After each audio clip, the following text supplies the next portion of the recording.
Have you ever wondered why the news plays the same 5 stories again and again? Let me give you a little hint. Brainwashing and repetition is the most basic form of brainwashing. Join me as we look at the news cycle and talk about why the mainstream media is so gutless and afraid to report the truth.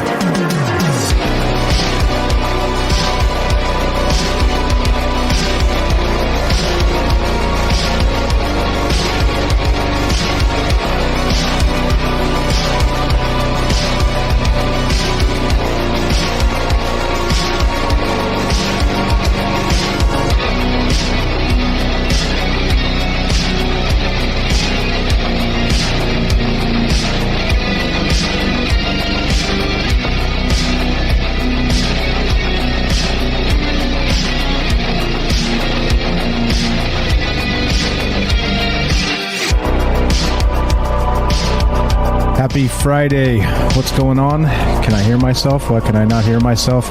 What a disaster this is. There we go. What's going on, guys? Hope everybody's doing well. And this is Troubled Minds News. I'm your host, Michael Strange. And this is a show where the conspiracy is the news. And that's an old saying that goes back to the very first podcast I did, which was a news show, which actually was sort of like this, but also not really like this because it had its own podcast feed. And I was testing something else and seeing if starting a podcast over the right way would actually, be different, be easier.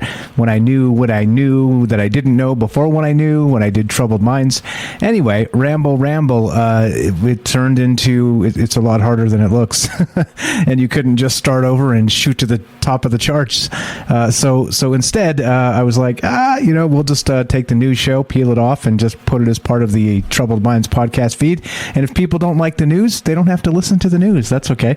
But anyway, so this actual concept started with actual Troubled Minds, which is, again, we do that Monday through Thursday, 7 p.m. Pacific time. We talk about all the weird shit, like all the woo-woo and just kind of navel-gazing type, staring at the universe type stuff, and magic and esoterics and all kinds of weird stuff, right?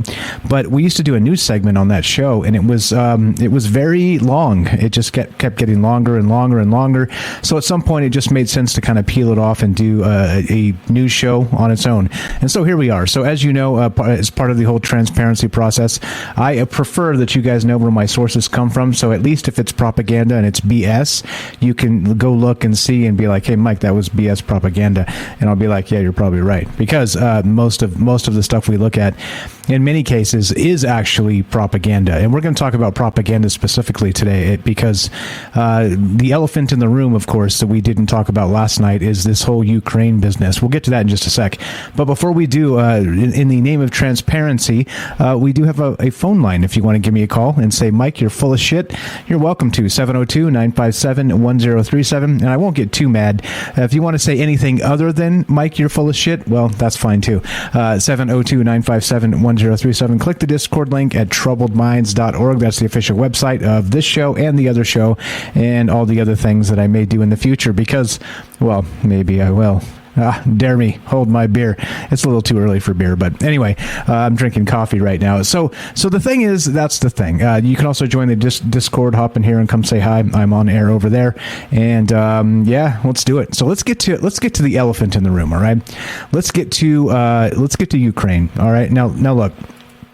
There's a lot going on with this, and I think the crazy part is, let's say, okay, just to preface all this, now, all of this is terrible. War is horrific.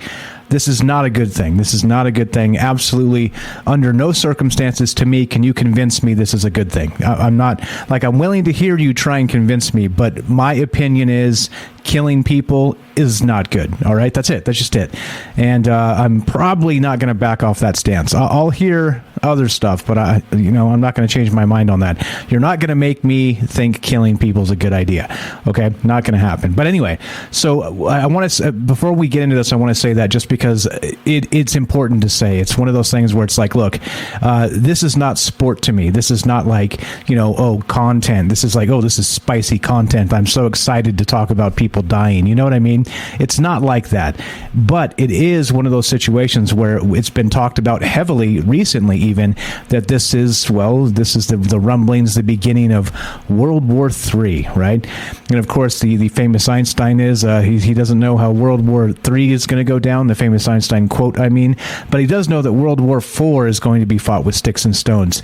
So it's not a good thing. This is not a good thing, and there's too many moving pieces here to just kind of shrug your shoulders and write this off as, well, it's their problem. It's Ukraine's problem. It's not our problem.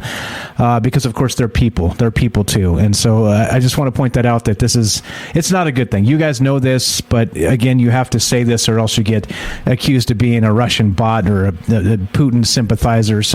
I don't know. Like, it's unbelievable to me, the amount of people that just jump in and try and politicize shit like this. Or use it as some sort of virtue signal. You know what I mean? I hate that term, but people do it. People really do it, Oh, stand with Ukraine, and they put the little flag on their Twitter, It's like, yeah, that's cool.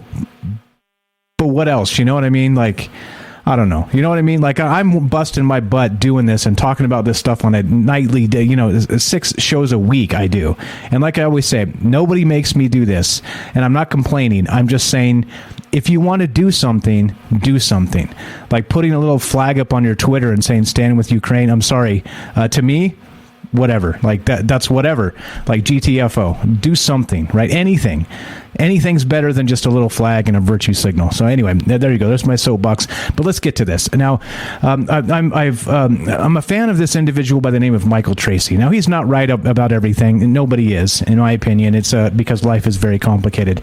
But it was interesting to note that I was actually of the same opinion of him, when this whole thing started happening, because a lot of the reports I was seeing when this whole kerfuffle, or whatever you want to call this, happened previously, when they said build up of troops, and our media was like, oh, they're going to invade, they're about to invade, 3 hours from invasion, 1 hour from invasion is imminent, right? And I was like, get out of here, like, no chance. And the reason I say is because, and the reason I said that, and I'm wrong, by the way, I was wrong, and that's why I'm talking about this, and he also is saying the same thing, and I find it important to point out that when we're wrong, it's okay to be wrong, okay? And so I wanted to point out that he is saying that. I'm also saying that I was wrong. But the word on the ground from the people in Ukraine themselves, their parliament and their the cabinet, and Zelensky himself, the president over there, prime minister, whatever the hell they call him, they were saying that, like, what are you guys talking about? Nothing's changed. Two years, nothing's changed on the border. We don't know where this intel's coming from, where the invasion is imminent. So either they were putting us on, or they were grotesquely ignorant, or some other odd thing I didn't think of. Okay, point being, let's get to Michael Tracy here real quick. He wrote this thing on Substack. And he says, what I got wrong about the invasion of Ukraine. And this is the truth. If you want to read this again, I encourage you to. He's a pretty smart dude. And like I said, like everybody else, he's not right about everything, because nobody is. But he starts it off kind of like I did. Just, hey, look, this is war, and war sucks. And this should not be like something to talk about situation. But then he goes on to describe that he even interviewed somebody that was working in the Ukrainian government directly. And they told him specifically that they weren't worried. They said that the individual he actually spoke with literally said, no, I don't know where this is coming from. It seems like the West is warmongering, and they want war. Like, we don't see it coming. We're not preparing for this. I just don't understand, right? Well, we were wrong. He was wrong. It's beyond me why people, like actual government officials in the Ukraine itself, didn't know what the hell was going on their border. That's so bizarre. So anyway, this is again Michael Tracy writing what I got wrong about the invasion of Ukraine. He just did a little video version of this as well on Rockfin. I watched it a couple hours ago and was in the chat, just chatting it up. But I mean, it's okay to be wrong, all right? It seems that the world we live in is just steeped in propaganda. That's what I'm going to talk about now. So here we go. Let's continue. This is Michael Tracy again. This is his Twitter. If you guys haven't followed him, or you don't have to, I really don't care. But this is where he put it here, and he's got some people coming at him and this and that and the other thing on Twitter, whatever. I don't care. Blah blah blah. Let's move on. Okay, the next thing here is this is where this is strange. Okay, this is where some of this stuff kind of just doesn't make sense, and this is what I'm citing when I said, look, if the people in Ukraine aren't worried, then why should we be worried? It doesn't make any damn sense. So look, this is from NPR, and this is actually January 26th, right? And all the way through the end of January, through middle of February, it's just been war. Our media saying invasion imminent, all this stuff. We talked about it. I was exasperated by it. But here we go. The messaging from Ukrainian officials is that a Russian invasion isn't imminent. And this is as early as January 26, 2022, right? And so how do we have this bizarre situation where they don't even know what the hell's going on in their own country? Does that make sense to anybody? That doesn't make any sense to me at all. So they weren't expecting this. So the Western media in this case that I was calling warmongering was actually accurate. But notice that they kept saying they're going to invade tonight, they're going to invade in an hour, in 3 hours, it's happening tomorrow, it's happening the next day. And it didn't happen for like weeks, for like two weeks, maybe beyond that.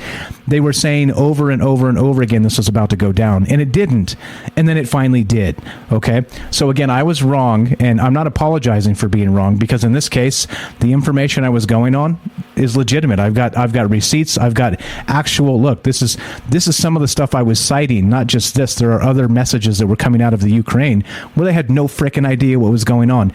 But like Michael Tracy said, and it's important for me as well to acknowledge, I was wrong about it, okay? And it's important because this tends to be like an ego thing so many times, and it's not. It doesn't have to be. And so I just want to say, look, I was wrong. All right, that's it.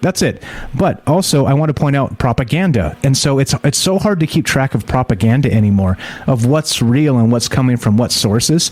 And here's a couple examples, right? Like this is propaganda coming out of this situation in the Ukraine. All right, so check this out. This is an article from the New York Post, and you guys may have seen this. Who is the ghost of Kiev? The story of Ukrainian ace pilot goes viral. Do you guys see this? You guys hear about this? This is pretty wild, okay? Unconfirmed reports of an ace Ukrainian fighter pilot have gone viral, with social media users dubbing the fighter the Ghost of Kiev. Supposedly downing as many as 6 Russian planes in the first day of combat, the Ghost of Kiev and their MiG-29 Fulcrum quickly became a folk hero in a war breathlessly watched online. According to one widely circulated post, the Ghost of Kiev is believed to have shot down 4 Russian fighter jets, 2 Su-35 flankers, 1 Su-27 flanker, and 1 MiG-29 Fulcrum, as well as 2 ground attack aircraft, so-called Su-25 Frogfoots. All right? So this is what's happening, and this is again propaganda. Now listen, trust me, I'm not warmongering. I'm not doing this. I'm explaining why it's difficult to ascertain what in the world is going on here. Exactly. Bailey says it's a made-up story. This is propaganda. This can't be accurate. Okay, it can't be. Ukraine itself is about the size of Texas, right? We're talking about the very first day. The very first day, we have one fighter pilot taking down 6, they say, all right? And ace status is shooting down 5 other planes, right? And there hasn't been an actual ace in modern aviation since World War II, okay? Literally, because there's just not that many dogfights anymore. They don't fight that way anymore, right? But in this case, they're saying that the Ghost of Kiev, the story of this Ukrainian ace pilot, is real, okay?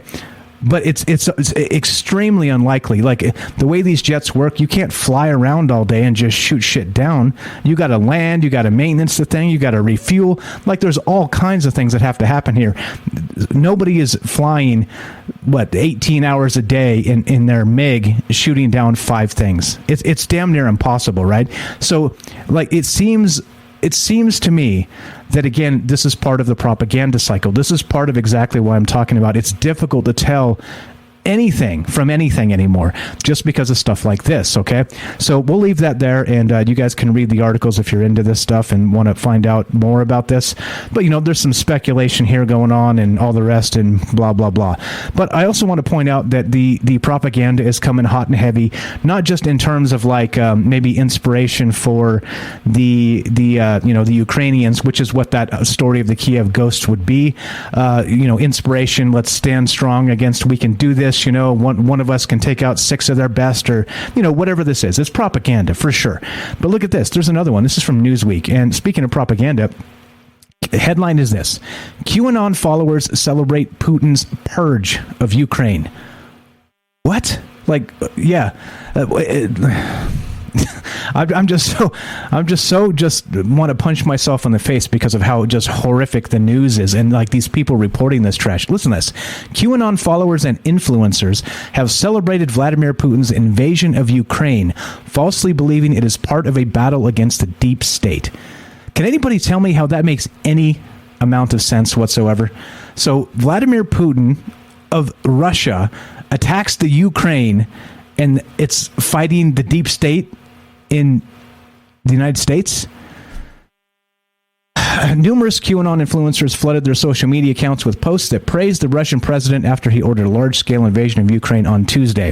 Putin declared in a TV statement, blah, blah, blah, blah, blah, blah, blah, blah, blah, blah, blah, blah, blah, blah, blah, blah. Propaganda. Tell me, Bailey, what's the problem here? Propaganda. It's propaganda, right? Again, it's swinging information against particular groups of people, again, maligning lefty-righty politics, conspiracy theorists, the whole thing. Anyway, so I'm going to move on. The reason I brought up all this is because I wanted to also point out it's not new. This is not new. Let's go to this. This is the SmithsonianMag.com. If you want to call in or pop into the Discord and tell me, Bailey, I'd love to hear it. This is from Smithsonian Mag.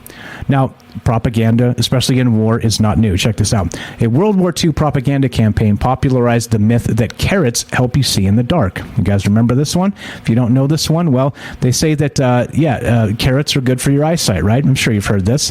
Yeah, you've totally heard this. But did you know it actually began as war propaganda in the United Kingdom? Listen to this. So the science is pretty sound that carrots, by virtue of their heavy dose of vitamin A in the form of beta-carotene, are good for your eye health. A 1998 Johns Hopkins study, as reported by the New York Times, even found that supplemental pills could reverse poor vision among those with vitamin A deficiency. But as John Stolarczyk, is that right? Stolarczyk, anyway, knows all too well as curator of the World Carrot Museum, the truth has been stretched into a pervasive myth that carrots hold within a super vegetable power, improving your nighttime vision. You know where this came from? Yeah, that's right. Wartime propaganda. You know why? Somewhere in the journey of the message that carrots are good for your eyes became disfigured into improving eyesight, Stolarczyk says. His virtual museum, 125 pages full of surprising and obscure facts about carrots, investigates how the myth became so popular. British propaganda from World War II. Now, the long story short of this is that they had actually placed the first actual radars into planes, and the British were able to do this in their Spitfires. I don't think Spitfires, maybe other planes, I don't know, I'm not an aviation expert here, but they were able to do this, and so they were shooting down the Nazi planes at night, and so the Nazis were like baffled on what the hell was going on, and the propaganda that was coming out of the UK at the time was that carrots helped you see in the dark. Okay, you see? So is it not? I don't know. It is propaganda for sure, but you see what's going on. Bailey says, I can tell you the 5 cities that Russia attacked all have U.S. biolabs. Okay, I mean, I did see that thread. It's in the Discord if you want to follow that thread. Did that guy really get banned off Twitter? That was trying to put that together with the biolabs in Ukraine. Anyway, so I just wanted to talk about propaganda a little bit, in that it's difficult to tell what the hell's going on anymore, and that's I don't really cite it enough in these terms of like, look, there's this long span of not just, if you turn on CNN right now, they're blaming Trump for this. If you turn on Fox News right now, they're blaming blaming Biden for this, right? Or they're blaming Putin and some other, but it's always like the blame game. Like nobody's ever like, this is horrific, and let's stop this from happening somehow. Nobody wants to talk about that. They just want to blame people. They want to point fingers, and they want to write about conspiracy theorists and all the rest of this shit. But the fact of the matter is, right, anybody's guess is valid at this point on what Putin's motivation is. Nobody really knows, right? Everybody can say, well, I think this or I think that. Even our intelligence people are kind of baffled as far as I can tell. Nobody knows what the hell's really going on here. And so what are they going to do? They're going to move in, like they're saying tonight, like hours from now, they're going to be in the Capitol and they're going to take this MFR over, right? Tonight. Like, that's fast. That's not even a week. And so to take the whole damn country, that's absurd.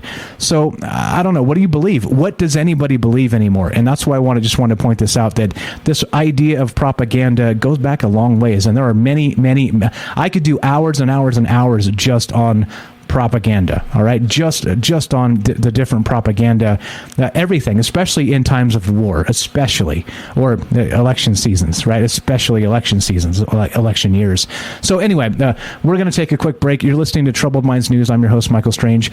This is a message from our sponsor, which of course is you. Be right back. Let's see, where's the button? Get the button. There we go. Are you digging the show? If so, you can support us quite easily and at no additional cost to you if you already have an Amazon Prime account. Since we stream on Twitch every day, all you have to do is link your Amazon Prime account to your Twitch account, and they give you free games on a monthly basis for your personal use, and also a bonus $5 a month to send to your favorite streamer as a way to bring more people to Twitch. And all you have to do is sync up the two accounts and click subscribe. Thanks for considering us. All right, let's keep on trucking. 702-957-1037. Click the Discord link at troubleminds.org. All right, let's get off of that. Let's go to this. This is from Wired.com, and this came out a couple days ago. Let's get back to more of the bread and butter of what we really talk about here. But propaganda is one of them, so I think it's important to just be careful with the information you get regarding any of this stuff. So don't jump to conclusions based on what some jerk said on TV, or you guys know this, but I'm just friendly reminder from your friend Michael Strange. This is from Wired.com. Jacques Vallée still doesn't know what UFOs are. Have you guys seen this one? What in the world is this? Actually, speaking of this article, Derek actually shared this a while back. What's up, Derek, in the chat? How are you? The Night Stalker has graced us with his presence. What's happening, man? So here we go. So this article is about, Jacques Vallée, of course, is probably one of the most notable ufologists of all time, right? He worked with J. Allen Hynek of Project Blue Book fame. He supposedly has information about actual metamaterials and crash retrievals regarding extraterrestrial craft or whatever the hell they happen to be. And interestingly, right, if you're going to call anybody a UFO expert, this guy's it.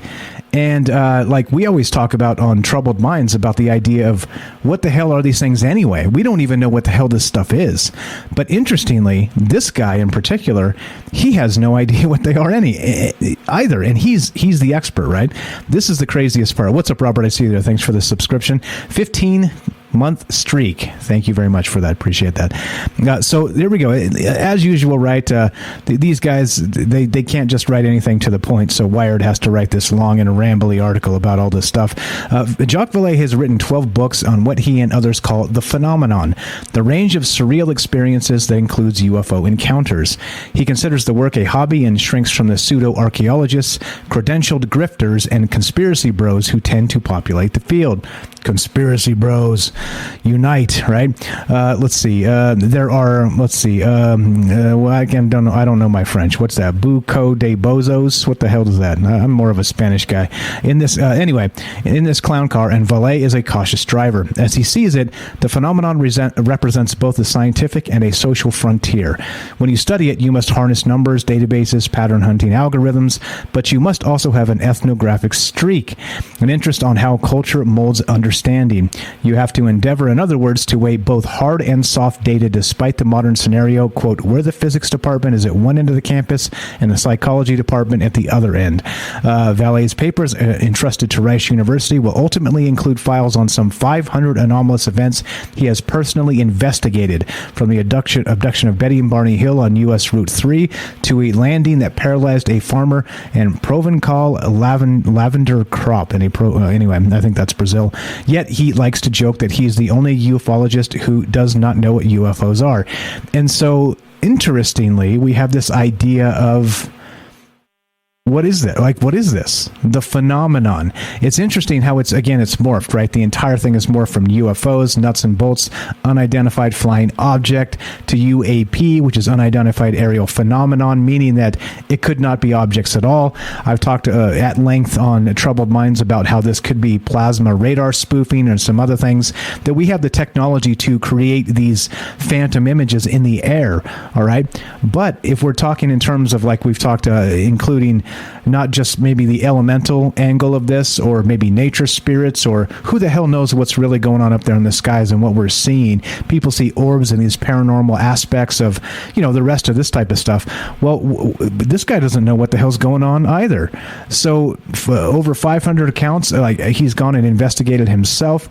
I don't know. Do you believe this guy? Do you not believe this guy? I don't know. There's a lot of craziness to this, but what can you do? Anyway, links there if you guys want to check it out. It's a good read. Please have a look. Let's go to this. Speaking of if you can build it, you can hack it. Let's check this out. And I hope this isn't related to what's going on in the other news that we began today. U.S. microchip powerhouse NVIDIA hit by cyber attack. America's biggest microchip company is investigating a potential cyber attack that has taken parts of its business offline for 2 days, the Telegraph can reveal. NVIDIA's email systems and developer tools are understood to have been suffering from outages over the last 2 days after what is believed to have been a malicious network intrusion. The suspected hack comes amid Russian cyber warfare against Ukraine and heightened security concerns about attacks on the West in retaliation for hitting the Kremlin with sanctions. There is no evidence linking NVIDIA's outages to the conflict. All right, but as usual, right? Remember, propaganda-wise, how can we actually make sure that's the truth here? Who knows? Maybe this is a test. Maybe this is this is only a test of the emergency broadcast system sort of thing. Who knows what's really going on here? But notably, this happened in the last couple days, and here we go. An NVIDIA spokesman said, quote, "We are investigating an incident. We don't have any additional information to share at this time." There you go. It's an incident. Isn't that so nice? Just an incident. It's fine. Nothing to see here, right? If you can build it, you can hack it, and they built it, and it's been hacked. Get hacked. Get hacked, noob. All right. Anyway, so the intrusion was described by one insider as having completely compromised the company's internal systems, although some email services were working on Friday. It is unclear if any data has been stolen or deleted from NVIDIA or from its customers, or if the attack has merely disrupted its systems, and customers said they had not been informed of any incident. Okay. Anyway, so let's hope this is not a test of something greater. If you guys have not, I encourage you to maybe get your hands on some cash, in the old tinfoil situation, just in case. For instance, right now in the Ukraine, some of you saw the footage of people trying to drive out of the cities. Well, they couldn't get money because the systems were down. So again, as you would expect when there's some sort of invasion, actual invasion like this happening over there, the cyber attacks come and they shut down the grid and everything they can shut down and disrupt they will, to cause chaos like this. So what people were jumping on the road, some of them with like half a tank of gas they hadn't prepared, etc., so on. They couldn't get gas because their cards didn't work. You couldn't pay at the gas station. The gas stations weren't working. So you've got these situations where people drove basically out of town till their car ran out of gas and then got out and ran from there, right? Like, this is the scary stuff. So don't be that guy and just go. I'm not saying to like hardcore prep. I'm just saying maybe be a little prepared, just a smidge, just in case. You never know what's going to go down here. And I'm not a warmonger. I'm not a doomsayer, and I don't believe that that's going to happen here. But wouldn't it be better if you had some cash in your pocket instead of not, and expected your card to work or whatever. So anyway, just a heads up here. If you can build it, you can hack it, and there you go. 702-957-1037. What are your thoughts on this and the rest of these things? I have no idea what's going on here. Let's see. Theory is, cities that, I'm going to read this real quick, just one moment. Let's see. Okay. New virus. The deep state started posting online a month ago. Defensively, that Putin was looking to take over Ukraine. So the theory is there's no war or anything happening, and Russia was attacking U.S. biolabs. Okay, gotcha. I have heard that. Okay, so anyway, I don't know. Like I said, all of this propaganda just flowing. Again, word of caution: be careful. I don't know anything you don't know, so don't take it that way. I'm not saying that. And I started the show today saying I was wrong, clearly, because it's difficult to ascertain what the hell is really going on anymore. So there you go. What do we got? I think we're perfect time-wise. Let's take a quick break. You're listening to Troubled Minds News. I'm your host, Michael Strange. Don't go anywhere. Be right back. Okay, welcome back to Troubled Minds News. I'm Michael Strange, and we're still doing this. We got more to talk about. 702-957-1037. Click the Discord link at troubledminds.org. We'll put you on the show. Easy as that. Let's keep on trucking. There's more. There's always more. Check this out. This is pretty wild. One of the things near and dear to my heart. The singularity. New Scientist reports this. Yep, you got it. Meet the robots that can reproduce, learn, and evolve all by themselves? There we go. Machines that can mate and produce offspring can help us clean up nuclear sites, explore asteroids, and terraform distant planets. But they could prove a threat? Could they prove a threat? Asks Emma Hart, who is helping develop them. All right. Anyway, let's see. What if we don't know exactly what our robot needs to be capable of? We might want it to clean up a nuclear accident where it is unsafe to send humans, explore an unmapped asteroid, or terraform a distant planet, for example. We could simply design it to meet any challenges we think it might face and then keep our fingers crossed. There is a better alternative, though. Take a lesson from evolution and create robots that can adapt to their environment.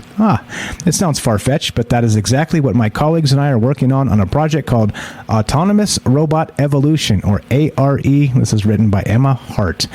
It says we aren't there yet, but we have already created robots that can mate and reproduce to generate new designs that are built autonomously. What's more, using the evolutionary mechanisms of variation and survival of the fittest, over generations, these robots can optimize their design. If successful, this would be a way to produce robots that can adapt to difficult, dynamic environments without direct human oversight. It is a project with huge potential, but not without major challenges and ethical implications. Yeah. The notion of using evolutionary principles to design objects can be traced back to the early 1960s and the origins of evolutionary computation, when a group of German engineering students invented the first evolution strategy. Anyway, blah, blah. This is, again, New Scientist is fantastic. Usually their stuff is paywalled, but this article in particular is not. So if you're into this, I actually would encourage you to read this article, because it is one of those things where you're like Matt says in the chat, how could this go? We'll file this one under how could this go wrong? They're gonna be able to mate and be able to go through a natural evolutionary process without human oversight. This is fine. This seems fine, right? Yeah. So I don't know. What do you think? Is this a good thing? This is a bad thing? Somewhere in between? Yes. It seems like you can't even make this stuff up, right? Truth is stranger than fiction anymore. They say they're not there yet, but they're working on it. And maybe this is a Troubled Minds show for next week, because what in the world is going on with this? Really? Robots that can mate and evolve and basically adapt and overcome situations that are unforeseeable by us. This seems fine. This is fine. Here's more. Let's continue, shall we? Welcome back, APOC. I see there. We got Medical Express, XPRESS, Science of Sleep. This is very near and dear to my heart. I've been all over the damn place. I actually had a good night's sleep for the first time in probably a week. Not like a 2/3. Like I had a third of a night's sleep, and then another third of a night's sleep a couple hours later, and then That was good enough for me. I feel great. It's been so all over the damn place. But I was actually up like a normal human being today around 9 a.m. or something. That seems so strange. But anyway, listen to this. Yeah, it is well known that getting a good night's sleep becomes more difficult as we age. There it is. Michael Strange, you're old. Yep. But the underlying biology for why this happens has remained poorly understood. A team of U.S. scientists has now identified how the brain circuitry involved in regulating sleepfulness and wakefulness degrades over time in mice, which they say paves the way for better medicines in humans. Yeah, more than half of people 65 and older, I'm not quite there yet, complain about the quality of sleep. Stanford University professor Louis de Lucia, who co-authored a study about the finding published Thursday in Science, told AFP. Research has shown that sleep deprivation is linked to an increased risk of multiple poor health outcomes, from hypertension to heart attacks, diabetes, depression, and a buildup of brain plaque linked to Alzheimer's. Insomnia is often treated with a class of drugs known as hypnotics. Well, how could that go wrong? Which include Ambien, but these don't work very well in the elderly population. For the new study, de Lucia and colleagues decided to investigate hypocretins, key brain chemicals that are generated only by a small cluster of neurons in the brain's hypothalamus, a region located between the eyes and ears. Of the billions of neurons in the brain, only 50,000 produce hypocretins. In 1998, Lucia and other scientists discovered that hypocretins transmit signals that play a vital role in stabilizing wakefulness. Anyway, so is it just me? Am I getting old? Because I have a hell of a time sleeping some days, I tell you what. It is an absolute disaster. I've been falling asleep right after the shows, like we finish at 10:30. I'll make the quick edits, and then I go sit down and I'm out for like 2.5 hours. And I'm up again at 1 in the morning or something. It's like 1:30. I'm like, what? Oh God. What am I doing? What's happening right now? Anyway, am I the only one that can't sleep? A little weird, right? This is so weird. Anyway, I just thought it was interesting that this is brand new. All this news is brand new. When we do the news show, all this stuff is literally from the last day or two. Literally, mostly a week old because, well, keeping it fresh. What's up, Robert says, I used to go to sleep around 11 p.m. until I started tuning into Troubled Minds. Now I rarely get to sleep before 1 a.m. Your fault, Michael. Your fault. There's a piping hot archive waiting for you as soon as you're available to watch it. Don't blame me, my friend, but I do appreciate you staying up for me and for the show. That it does mean a lot. Thank you for that. Let's go to ARS Technica. Let's see, did I link it? Sure did. Here we go. Now we've talked about these fast radio bursts, but listen to this. This is wild. New fast radio burst found in area that shouldn't have any sources. Oh. Oops. This is fine. This should be fine, right? Let's see. Blah, blah, blah. Magnetars. Okay. Blah, blah, blah. All right. So the new work done by a large international team involved following up on the discovery of another repeating FRB source, fast radio burst, called FRB 202001120E. To identify where this was located, the team turned to the resolving power of the European Very Long Baseline. Oh boy. In whatever, the network. There you go. That one. I can't say that word. Can Microsoft Mike help us? Let's see.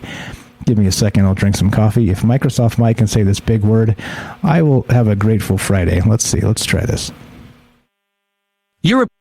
European Very Long Baseline Interferometry Network, which can use as many as 22 telescopes scattered throughout the world.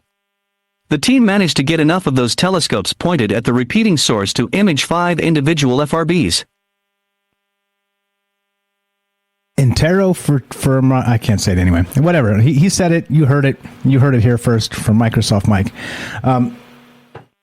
But the notable thing about this is that they think that there's no reason it should be coming from this area out there, which seems pretty wild, right? So let's see. The team managed to get enough of these telescopes pointed at the repeating source to image 5 additional fast radio bursts. The way reconstructing data from these different telescopes work, a single burst will not get us a precise location. Instead, a range of possible locations can be identified by combining the locations that are consistent with each of these bursts. The researchers were able to provide a likely location location for the FRB source. The source turned out to be a globular cluster of stars in the nearby galaxy M81. Based on the remaining uncertainty regarding the location of this particular fast radio burst and the frequency of globular clusters within M81, the research team estimates that the chances of this particular FRB not being in this globular cluster is only about 1 in 10,000. So they're saying, we got it with a high probability, it's there. Let's see, ancient aliens say no, not us. No, actually, you know what they say. Ancient astronaut theorists say yes. Absolutely. So, searching that location did not reveal a persistent source of radio signals. No high-energy sources based on searches using X-ray and gamma-ray telescopes turned up either. So, there's not an obvious high-energy object there. So, what are we looking at here? What is this and what the hell's going on? I have no idea. Does that mean somebody's trying to contact us? Beep, beep, beep, beep. Earth to Mars. Ash, are you there? Do you copy? Yeah, I don't know. I have no stinking idea. I thought this one was fascinating. I do love the actual, what do you got? The cosmology stuff and the Big Bang and this type of talk. So let's look at this. This is from bigthink.com. Ask Ethan, where are we relative to the Big Bang? And it's an interesting concept in that if you have this idea of the Big Bang beginning as a singularity, right? So and then an expansion all around and all 360 degrees, where exactly did that begin, right? So in a universe that's been expanding for 11, 12 billion, 14 billion years, I don't know, let's say 14 billion, I don't know. It changes every day. But let's say 14 billion years, it's been expanding for that long. So the question becomes, where did that singularity begin, right? That's a hell of a question because it's expanding from some central point, right? At least that's one theory here. So, well, wouldn't you know it? This is very, very long and wordy. It's one of those ones, again, where I did read the whole thing, and it's fascinating as hell. The gist is this, though, that they determined that it's flawed mathematics to try and figure out where this began. They're looking at red shifts and blue shifts and how they change and move and all the rest of this. Seeing as how one direction, the red shift is faster, but slightly this way, it's a little bit slower. Blue shift the other way, being able to kind of determine mathematically how maybe where this came from, right? And you're going to be surprised is that in the initial math, when they did this, we're fairly central here. Like, we're kind of close. So here we go. Okay. They say the math isn't perfect, but check this out. Let's see. Where is it? All right. So in other words, if you could take all the galaxies throughout the expanding universe, measure how they receded from one another in the expanding universe in all three dimensions, and trace that motion back to a single point, that's where the point would be. About, check this out, 17 million light years away from where we are today. All right. What? Only 17 million is a lot of damn light years, right? But when we're talking about billions of years in expansion. So what is this? Are we literally sort of near the center here? The center of the Tootsie Roll Tootsie Pop or whatever? Yeah. Is that a coincidence? This article continues. Do we just happen to come into existence in all the observable universe extremely close to, but not exactly, at the epicenter of the Big Bang? Yeah. What's up? Mike, don't smoke. Edibles, maybe? Wait, what? What? Anyway, yeah. So, yeah, I don't smoke.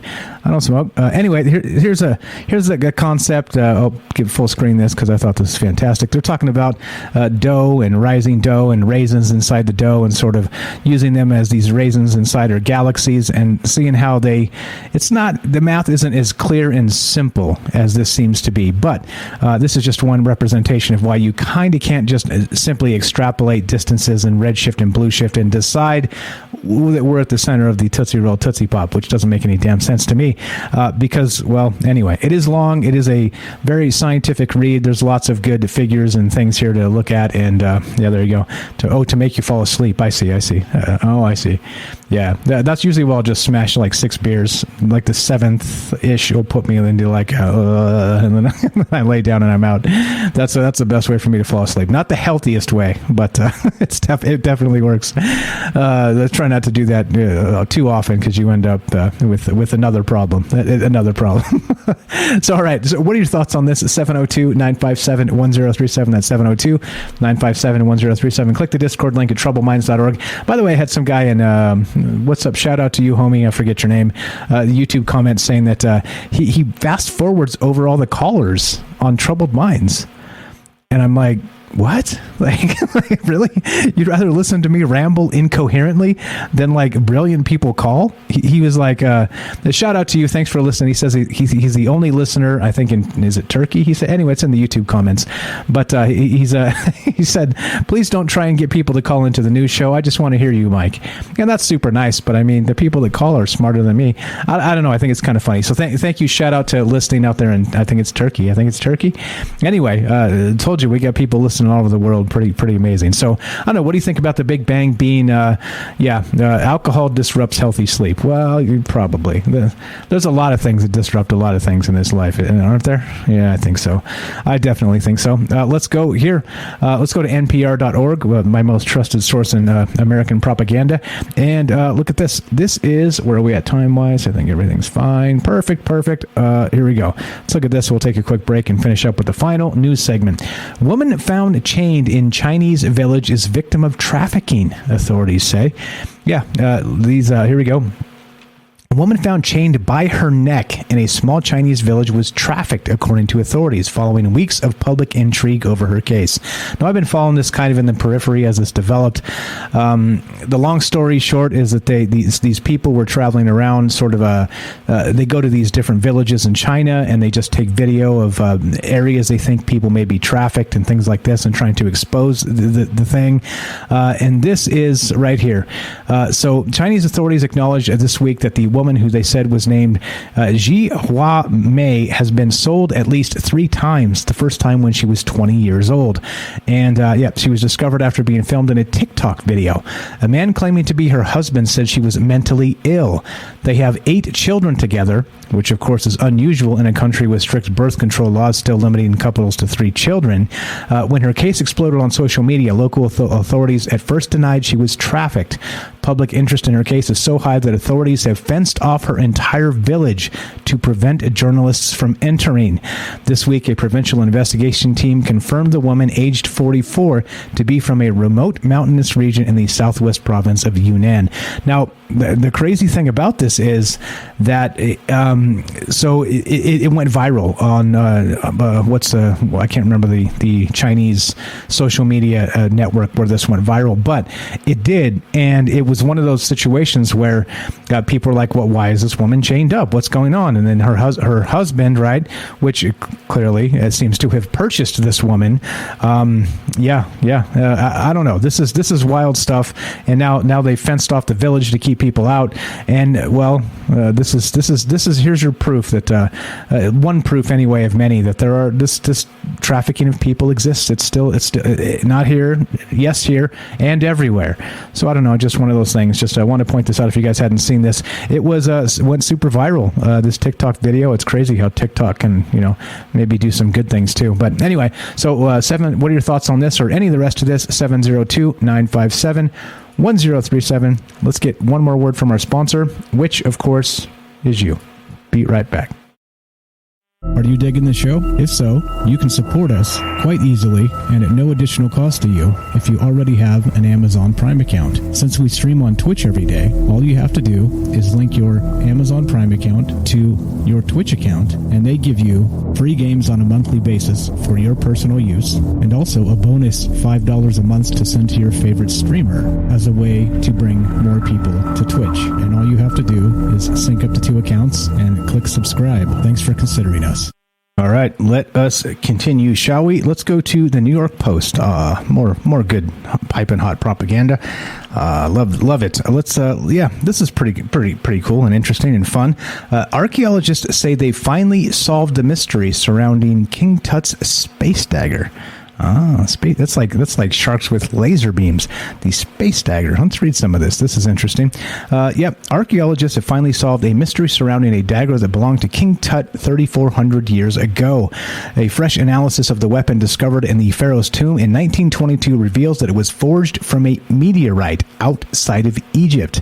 The discovery backs a previous theory that the decorative shiv was gifted to King Tut's grandfather from abroad.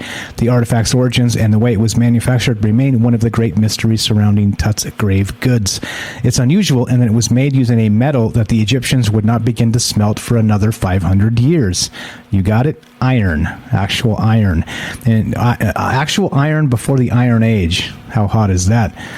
Too hot to handle, right? In 2016, scientists determined that the chemical makeup of the 13-inch blade showed that it was expertly crafted from an iron meteorite. Now, an analysis from the team at the Chiba Institute of Technology in Japan has revealed that the object was likely made outside of Egypt. Researchers described their investigation earlier this month in the journal Meteorics in Planetary Science. Here's the link to that if you want to read the actual paper itself, because why not? Pretty good stuff. Yeah, is that like the original plasma sword cane? Yeah, it could be, right? The space dagger. Pretty good stuff. There's the actual photograph of this thing, and they've long known that this is probably of meteorite type origin, but pretty good stuff here. So let's see. Okay, here we go. They performed X-ray analyses of the dagger, which is housed in the Egyptian Museum of Cairo. The results showed that its gold hilt appears to have been crafted using an adhesive material known as lime plaster. Lime plaster wasn't used in Egypt until much later, but was employed by crafters in other parts of the world at the time. The analyses indicated that the artifact was made using a low temperature technique heated to less than 950 Celsius or 1742 Fahrenheit.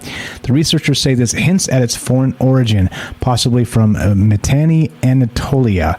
That would line up with ancient Egyptian records that claim an iron dagger with a gold hilt was gifted from the king of Mitanni to Amenhotep III, the grandfather of Tutankhamun himself. So interesting. There's your space dagger. The mystery of the space dagger.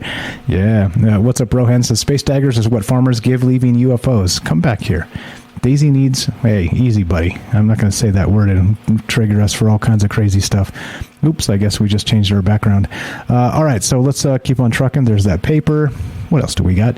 702-957-1037. And let's see what we got. Let's go here. This is, Psychology Today. Oh, yes. Why introverts may be more resilient than everyone else. Yep, and why extroverts may retreat after a failure. Academics, I love it. An experience that challenges your sense of your own self-worth can easily lead you to feel so discouraged that you want to give up entirely. Perhaps you really, 3 times, hoped to be selected for a leadership role in a local volunteer group or as chair of a committee at work. Maybe in your romantic life, you had your sights set on a potential partner you communicated with online. The minutes turn to hours and then days, and the call never comes. Was it something you said? Blah, blah, blah.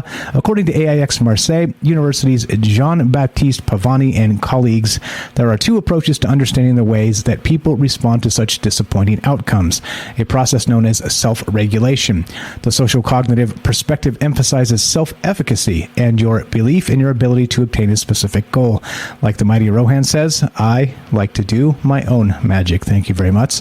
This continues, when you've experienced failure, this theory proposes your self-efficacy takes a big hit and you'll feel so bad that you'll feel like giving up.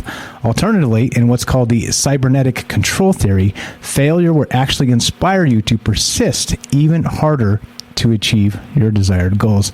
I think I read that wrong, but anyway, compound anonophobia, the fear of buttons. Nah, I got buttons. Let's see what happens if I'm not going to push that button. I don't know what like this show may self-destruct if I push that button. Anyway, so I don't know. This is interesting. Introverts, extroverts. How many out there is an introvert? Raise your hand. Extroverts, raise your hand. How about all those people unite? Yay, let's raise both hands. So I don't know. I think this is interesting that we don't have I don't know. Do you believe some of this brain science stuff? There's a good basis for some of this stuff, but I don't know. Like I have a hard time believing, sweeping anything when it comes to stuff like this. Sure, you can say generalizations about something scientifically, but well, I don't know. What do you think? What will you guys tell me? 702-957-1037. I think we're okay time-wise. Just perfect. It's almost like I've done this once or twice before.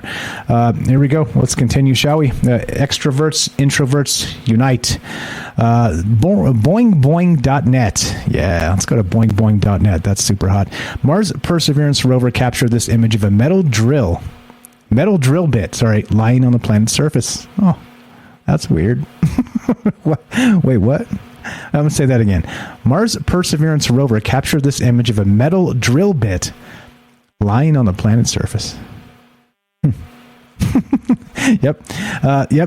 Quote, this particular drill bit was installed before launch to close out the drill and keep the inside protected.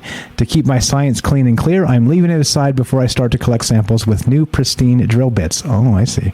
So it's not an alien drill bit. It actually fell off the rover, right? Yeah. They say that the object is most definitely a drill bit. And they say because Perseverance dropped it. There you go. Out of place artifact. Mars edition. What's up, James? And right, you see, there's a there it is, intentionally dropped. All right.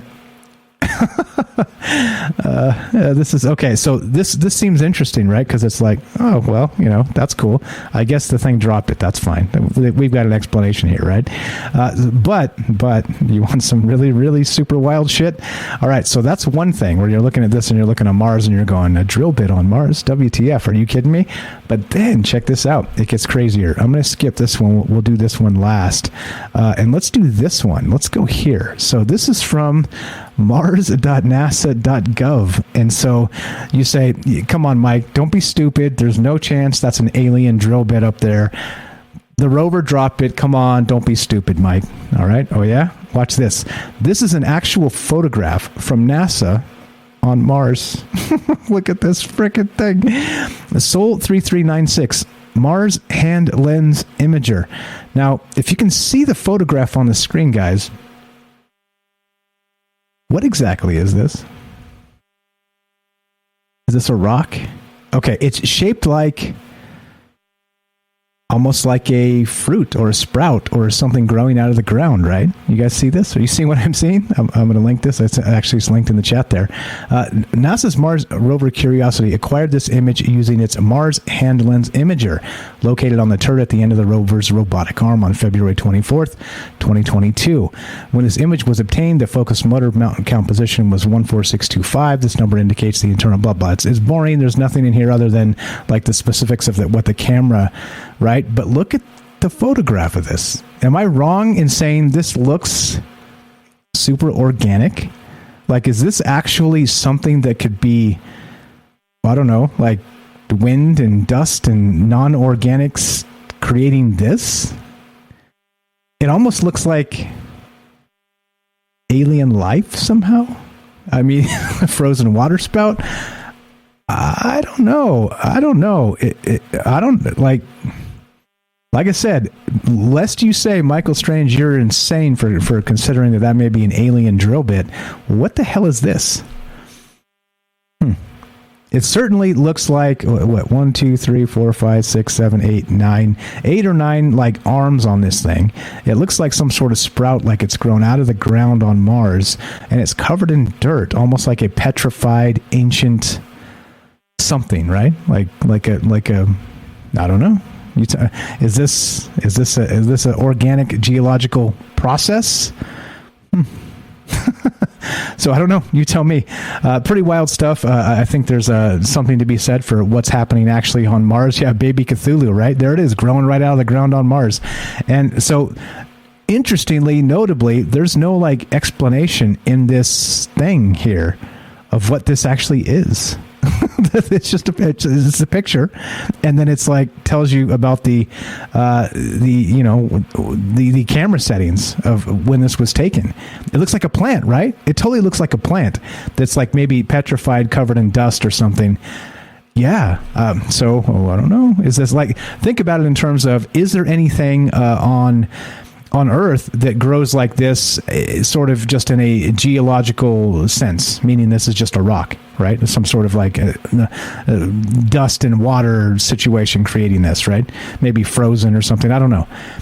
It doesn't say how big it is. It's a hat rack, says Robert. There you go. How big is it? I don't know. So that's the thing, too. There's no scale here. So this thing could be super tiny. It could be a little bit bigger. I have no idea. But yeah, it looks like a sprout, right? Exactly. So, like I said, lest you say Michael Strange, you're insane for considering there may be an alien drill bit on Mars. Well, there's this. What the hell is this? They're not saying. There's no explanation. It's just, again, click the link, check it yourself. It is what it is. They just released this and shh. Like, maybe this is just before the little Mars rat ran by or whatever, right? Anyway, all right, let's go to the BBC and wrap this up. Happy Friday, guys. Hope everybody's well. Let's go here. Yep, this of course is just the way the world works anymore. Filter out unverified accounts, tech giants told. We'll file this one under how could this go wrong? Yeah. So here we go. Social networks should let people hide posts and messages from accounts without a verified owner, the government has proposed. Right? If passed, the government's online safety bill would force large social networks such as Facebook to let people filter out unverified accounts. Oh, so you mean we'd have to actually get verified and approved by Facebook just to communicate with each other? Huh. That's weird. You'd have to be like a blue check mark on Twitter to even tweet at all. Or I guess you could, but you'd just be hidden. Yeah.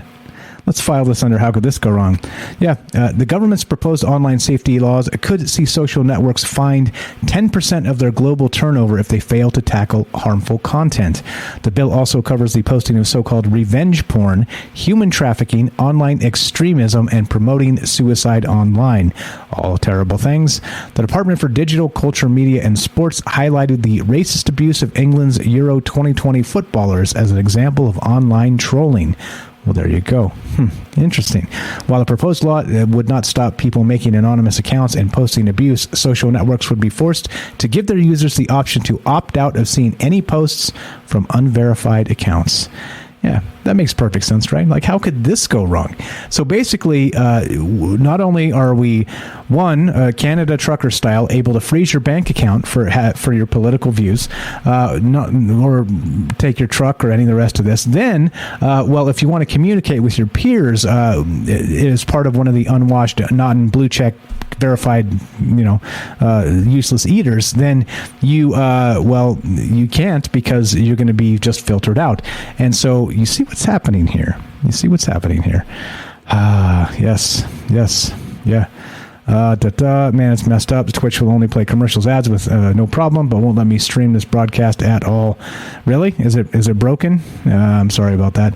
Yeah, we, as a favor to a friend, we don't have to do Twitch. It's kind of a pain in the ass, but it does have that nice benefit of the Amazon Prime subscription, and it does and by the way, when those commercials play, I get paid for that. It's like a penny or something, but like, it's still, you know what I mean?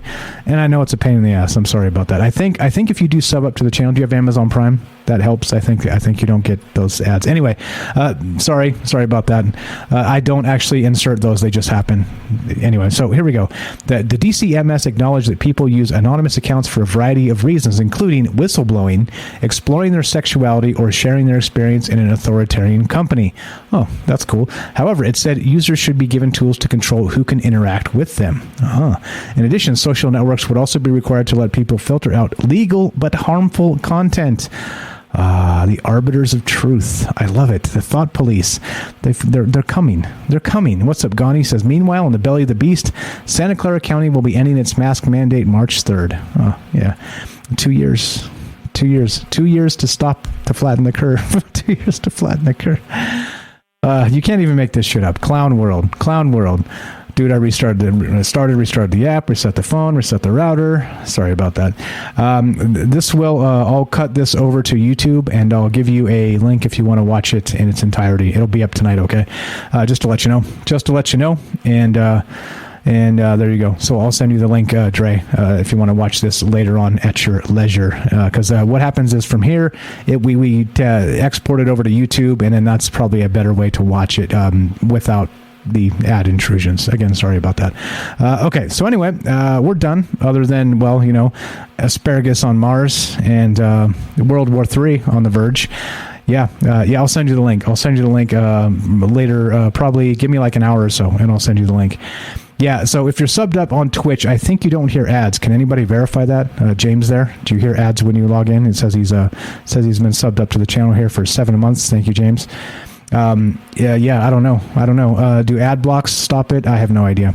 Yeah. Okay. Thank you, APOC, for passing that on. Okay. So that's what's going on. I don't know. I don't have answers. You know me. I'm just trying to figure out the world we live in and what the hell's really going on. So as we, let's see. Yeah. Robert says I don't hear or see ads. Yeah. I think that's the thing. So if you're subbed up, yeah, no ads when subbed confirmed. Okay, cool. And Daryl has ad blocks maybe. So maybe you could help Trey with that. Okay. So anyway, that's it. Happy Friday. Thanks for putting up with my crap, because I spew a lot of it, a lot of flapping the gums. This guy talks too much, but that's sometimes things need to be said, and other times they don't. But if I just sit silent and sort of meditation until something profound comes, we may be sitting there in silence for a very long time. So you'll have to forgive my rambles. Anyway, so as we finish, thank you so much again for spending your time with me and us, and just having a good time and a good sense of humor about ourselves and about the world we live in. Thanks for caring. I mean, my goodness, there's so many things out there that are just horrific. Again, this Ukraine situation is just bad on top of bad on top of bad. Let's frequencies, energies, vibrations, prayers, whatever you got. Let's put it out there to maybe hopefully prevent an escalation here and cyber attacks and people. I mean, there could be some EMP style shit going down. You know what I mean? Not actual EMPs, but actual hacking critical infrastructure as retaliation type shits. So let's put some positive mojo into the air that maybe this is not the way we need to be, because again, if we I don't know. What else can you do? Nobody listens to me. Meaning that if I call up my representative, I leave a voicemail and they send me a form letter, right? Meaning that us useless eaters, the unwashed masses, the plebs, nobody listens to us. So let's do what we can and maybe have a positive ritual to not bring us World War III. Please no escalations. There you go. Please send it out there. Thank you guys for spending your time. If you want to support the show, you know what to do. Click all the things, do all the things.